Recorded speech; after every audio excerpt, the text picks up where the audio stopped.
생각해보면은 저는 3년 동안 제가 원하는 모든 것들을 이뤄왔어요. 유튜브 10만이라는 숫자와 베스트셀러 작가 350명 북토크 파이프라인 10가지 만드는 이 모든 것들을요. 근데 그걸 만든 비밀 한 가지가 있습니다. 진짜 간단한데 소름 돋을 정도 효과가 있는 방법이거든요. 1년마다 한 가지 키워드로 테마를 정하는 거예요. 실제로 세계적인 베스트셀러 원신과 수많은 유명 저자들이 쓴 책에서는 선택과 집중에 대해서 얘기를 합니다. 잔가지를 쳐내고 가장 중요한 한 가지에 집중을 할 때 압도적인 성과를 낼 수 있다는 건데, 저는 이걸 1년 목표 설정에 적용을 했던 거죠. 그래서 여러분들이 이걸 쉽게 적용하실 수 있게 제가 3년 동안 어떻게 저한테 적용을 했는지 그거에 대해서 한번 말씀을 드려볼게요.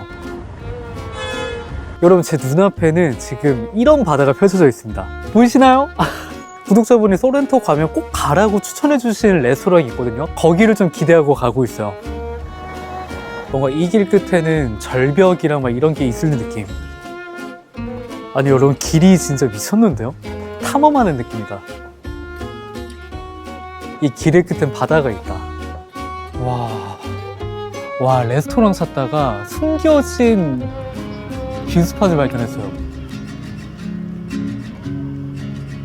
여러분들도 아시는 것처럼 저는 22년 9월에 퇴사를 했잖아요. 그러다 보니까 제가 이루고 싶은 목표들이 너무나도 많았어요. 그때 당시에 뭐 월 1000만 원 이런 뭔가 트렌드도 있었고요. 커밍손을 시작을 안 했을 때다 보니까 이렇게 새로운 채널을 브랜딩하고 시작해서 구독자 10만 명도 만들고 싶었고요. 저만의 뭔가 커뮤니티도, 베스트셀러 저자도 300명 북토크 뭐 이런 모든 것들을 다 하고 싶었단 말이에요. 어떻게 보면 욕심이었죠. 근데 그때 당시에 단 한 가지 키워드로 23년도 목표를 정의를 했어요. 그게 바로 증명이었습니다. 사실 제가 회사 밖에서 돈을 벌고 그리고 뭐 커뮤니티를 만들고 책을 쓰고 이러기 위해서는 내가 나를 유튜브로 브랜딩을 하면서 어떻게 삶이 바뀌고 이런 것들을 증명하는 단계가 필요하다고 생각을 했어요. 그래서 제가 정말로 이루고 싶은 목표들 있잖아요. 그 목표들 중에서 우선순위를 정했던 거죠. 그래서 저는 유튜브와 퍼스널 브랜딩을 위해서 컨텐츠에 올인을 하게 됩니다. 근데 그때 당시에 저랑 비슷하게 시작을 했는데 막 몇백 명 규모의 그런 커뮤니티를 열고 월 몇천만 원의 수익을 만들고 이런 분들이 계속해서 나오다 보니까 뭔가 나는 컨텐츠에 집중을 하고 있는데 다른 분들이 그런 막 성과를 만들고 나보다 빠르게 가는 것 같으니까 남의 떡이 더 커 보인다 막 이런 말처럼 좀 마음이 쉽지 않았어요. 근데 그때마다 올해 어디에 집중하기로 했지? 뭐 수익이나 이런 게 아니라 증명하는 데 올인을 하기로 했지. 이거를 계속해서 리마인드 하면서 컨텐츠에 올인을 했어요. 결국에 1년 만에 가시적인 커밍손에서 성과가 나오기 시작했고, 그리고 유튜브 퍼스널 브랜딩 하면 커밍손을 떠올려 주시는 분들이 점점 많아지기 시작했어요. 근데 이때 너무 재밌었던 게 뭐냐면 저는 콘텐츠에 올인을 했을 뿐이잖아요. 증명을 해야 된다고. 근데 계속해서 어떠한 제안이나 기회들이 찾아오기 시작하는 거예요. 커밍손님 온라인 클래스 안 하시나요? 전자책 없으신가요? 만들어주세요. 이렇게. 그렇게 24년이 됐습니다. 아니 여러분, 여기 플레드론? 여기 영업 중이라고 뜨잖아요. 닫았어. 여기 해안가다 보니까 이탈리아 남부는 겨울철에 다 비수기래요. 그래서 웬만한 곳들이 다 닫다 보니까 구글맵 믿지 마세요. 구글맵에서도 열려있다라고 했는데 지금까지 성공한 적이 없었어. 24년도 테마 키워드로 확장으로 정하게 됐어요. 24년에는 23년에 하지 않았던 뭐 파이프라인의 확장이나 플랫폼의 확장들을 여러 가지를 하기 시작했어요. 이제는 자신감이 생기게 됐던 거죠. 점점 제가 컨설팅 해드렸던 분들에게서 성과가 나오고 막 이러다 보니까 그때 전자책과 VOD를 기획하고 오픈을 하게 됐고요. 그때 수익이 월 1000만 원을 달성하게 됐어요. 그리고 플랫폼에서도 스레드와 뉴스레터로 공격적으로 확장을 하면서 커밍손 브랜드의 크기를 키워 나갔던 거죠. 그래서 감사하게도 정말 많은 분들로부터 입소문이 나고 정말 빠르게 뭔가 몸집이 커지는 걸 느끼게 됐어요. 수익적으로나 구독자 팔로워적으로나 뭐 전부 다요. 근데 그러다 보니까 24년 말 정도가 됐을 때 선택의 순간이 오게 되더라고요. 사실 24년에 정말 많은 기회와 제안들이 오다 보니까 지금보다 매출을 몇 배는 붐업시킬 수 있는 기회들도 많았어요. 사실 그런 제안들이 많았으니까. 그러다 보니까 정말 많이 고민을 했는데 결국에는 계속해서 매출을 늘리고 막 이렇게 하는 것 자체가 계속해서 후킹을 해야 되고 자극적으로 컨텐츠를 만들어야 되고 막 이런 생각이 들다 보니까 이거는 지속하기 어렵겠다라는 생각이 정말 많이 드는 거예요. 월에 몇 천만 원을 더 벌고 이런 것도 당연히 중요하죠. 돈 중요하니까. 근데 저는 지금 당장에 그렇게 더 많은 수익을 버는 것보다 몇 년 후에, 3년 후에 더 단단하게 안정적으로 더 많은 돈을 벌고 싶다라는 생각이 있었어요.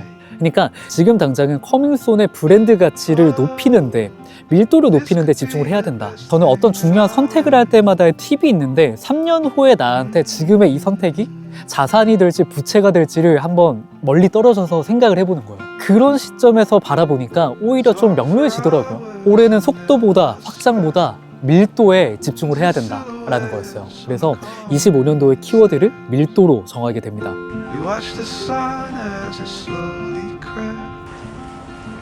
그래서 그때부터 숫자를 좀 내려놓기 시작했어요. 숫자에 집착하고 이러면서 컨텐츠를 만들고 세일즈를 하고 매출을 만들고 이러는 게 아니라 좀 더 온전히 내 라이프 스타일과 내가 목표를 이뤄가는 과정과 그리고 내가 현재 지금 어떤 변화한 삶을 살아가고 있는지 이거를 좀 온전하게 보여드리자, 공유를 하자 라는 생각으로 뭐 책을 쓰는 과정이나 디지털 노마드 프로젝트를 준비하는 과정, 모든 것들을 공유하기 시작을 했어요. 사실 솔직하게 말씀드리면 물론 이때도 계속해서 막 고민이 있었죠. 막 조회수나 이런 게 낮아지는 게 보여요. 그러다 보니까 이게 맞나 하는 생각도 계속해서 솔직하게 진짜 그런 생각도 안 들 수가 없는 거죠. 조회수가 한 4분의 1 토막 나고 막 이러니까. 근데 그때 25년 키워드를 밀도라는 키워드로 정했잖아요. 의심하지 말고 계속해서 하자. 내가 정한 거 그냥 내가 한번 증명을 해보자라는 생각으로 계속해서 했죠. 콘텐츠가 담백해지다 보니까 트래픽은 낮아졌어요. 근데 정말 밀도가 단단해지고 제 과정과 제 여정과 제 서사에 공감하고 응원하는 분들이 모이게 되니까 덕분에 퇴서 나를 브랜딩합니다. 이 책이 출간되자마자 베스트셀러가 됐고요. 그리고 350년 북토크도 했고요. 수많은 분들이 불가능하다고 말했던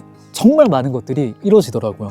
이때가 돼서야 숫자보다 밀도가 중요하고 내가 제안하는 삶의 방식을 컨텐츠에서 전달하고 그 삶을 만들어가는 살아가는 과정을 컨텐츠에서 온전히 공유할 때 어떤 힘이 생기는지 이거에 대해서 좀 명확하게 알게 됐어요.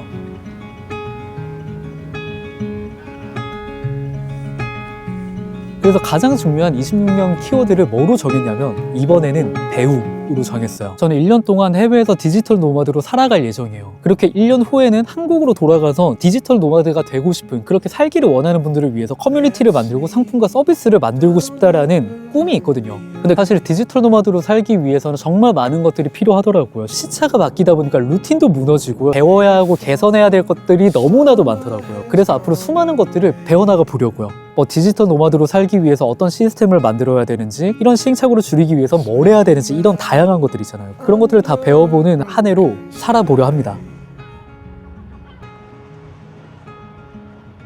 그래서 제가 3년 동안 테마 키워드를 어떻게 잡았고, 그래서 어떻게 해서 어떤 방식으로 성장을 하게 됐는지 그렇게 다 공유를 드렸는데, 분명히 이걸 알았음에도 어떤 키워드로 내가 테마를 정해야 될지 모르는 분들이 아마 있으실 거예요. 그런 분들을 위해서 마지막으로 팁을 드린다면, 먼저 내가 올해 이루고 싶은 목표들을 딱 10개 정도까지 쭉 나열을 해보는 거예요. 그리고 그 10개 중에서 우선순위를 정해보는 거예요. 예를 들어서 그 목표가 월 수익 1000만 원일 수도 있고요. 유튜브 구독자 10만 명일 수도 있어요. 이런 정말 다양한 것들이 있을 수도 있겠죠. 근데 여러분들이 분명히 아셔야 되는 거는 이겁니다. 예를 들어서 내가 월 수익 1000만 원이 목표라고 했을 때 내가 유튜브나 SNS 이런 채널도 없이 브랜딩도 안 돼 있는데 그 목표를 현실적으로 이루기는 쉽지 않을 거예요. 그렇다라고 한다면 뭐부터 해야 될까요? 유튜브 시작하기, 유튜브 콘텐츠 50개 업로드하기, 이런 현실적인 목표들이 먼저 세워져야 되는 거죠. 그 다음에 수익이 어떻게 나오고 그 다음에 어떻게 되고, 이런 순서가 정해질 거란 말이에요. 그렇죠? 그렇게 되면 올해 목표가 어떻게 될까요? 그냥 단순하게 1000만 원 벌기, 뭐 하기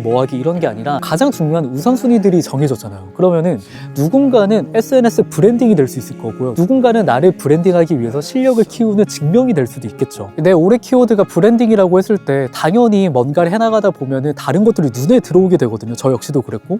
근데 그 키워드가 명확하잖아요. 그러면은 아니야, 지금 갑자기 수익화를 하고 뭔가 커뮤니티를 확장하고 이러는 게 아니라 나는 브랜딩에 올인을 해야 돼, 난 컨텐츠에 올인을 해야 돼, 이런 것처럼 여러분들이 선택의 기준이 되다 보니까 비효율을 최소화할 수 있고 키워드들이 여러분들의 선택의 기준이 됩니다. 벌써 너무 어두워졌는데 마지막 한 가지만 말씀드릴게요. 물론 여러분 분명히 하나에 집중하다 보면은 비효율적으로 느끼게 될 수도 있어요. 나만 느린 거 아닌가라고 생각하실 수도 있어요. 근데 제가 경험해 보니까 처음에 비효율로 느껴졌던 그 과정을 겪어야지 내가 나중에 가속도가 생기더라고요. 근데 저는 이제 퇴사한 지 3년이 지났잖아요. 매년마다 하나의 키워드에 집중을 하고 그 키워드와 관련된 걸 올인을 하고, 그런 시기를 지나오다 보니까 정말 제가 원하는 그 삶이 내게 되더라고요. 2026년 여러분들은 어떤 테마 키워드를 가져가실 건가요? 꼭 여기까지 보신 분들이라고 한다면 댓글로 남겨주세요. 어떻게 보면 여러분들한테도 하나의 선언이 되는 거고요. 그리고 저한테도 이 컨텐츠를 만든 엄청나게 큰 의미가 생길 것 같습니다. 그래서 저는 오늘이 사실 소렌토의 마지막 날이에요. 내일은 마피아의 도시 시칠리아로 갑니다. 그래서 소렌토에서 마지막 밤을 좀 즐겨보러 갈게요. Grazie. Buon appetito. Buon appetito. 너무 친절해, 너무 유쾌해, 기분 좋아. 여기 새우랑 오징어랑 막 홍합이랑 막 이런 친구들이 엄청 많은데 진짜 맛있다. 밥 먹고 있는데 갑자기 여기 뒤쪽에서 라이브 기타를 쳐주기 시작했어요. 분위기 너무 좋다. 제가 목표를 정할 때 철칙 한 가지가 있는데 절대 내가 목표를 세울 때 다른 사람의 눈치를 보지 않는 거예요. 이거를 마지막으로, 정말 마지막으로 말씀드릴게요. 여기까지 보신 분들을 위해서 유튜브든 퍼스널 브랜딩이든 어떤 비즈니스를 하든 뭘 하시든 간에 내 목표를 정할 때 누군가의 허락을 구하지 마세요. 내가 그걸 할 수 있는 자격이 갖춰지기까지 그 시기를 기다리지 마세요. 제가 경험해보니까 해도 되는 완벽한 시기는 오지 않더라고요. 그냥 내가 원한다면, 내가 원하면 하면 되더라고요. 그게 진짜 전부였습니다. I wish I could go back 'cause I changed everything.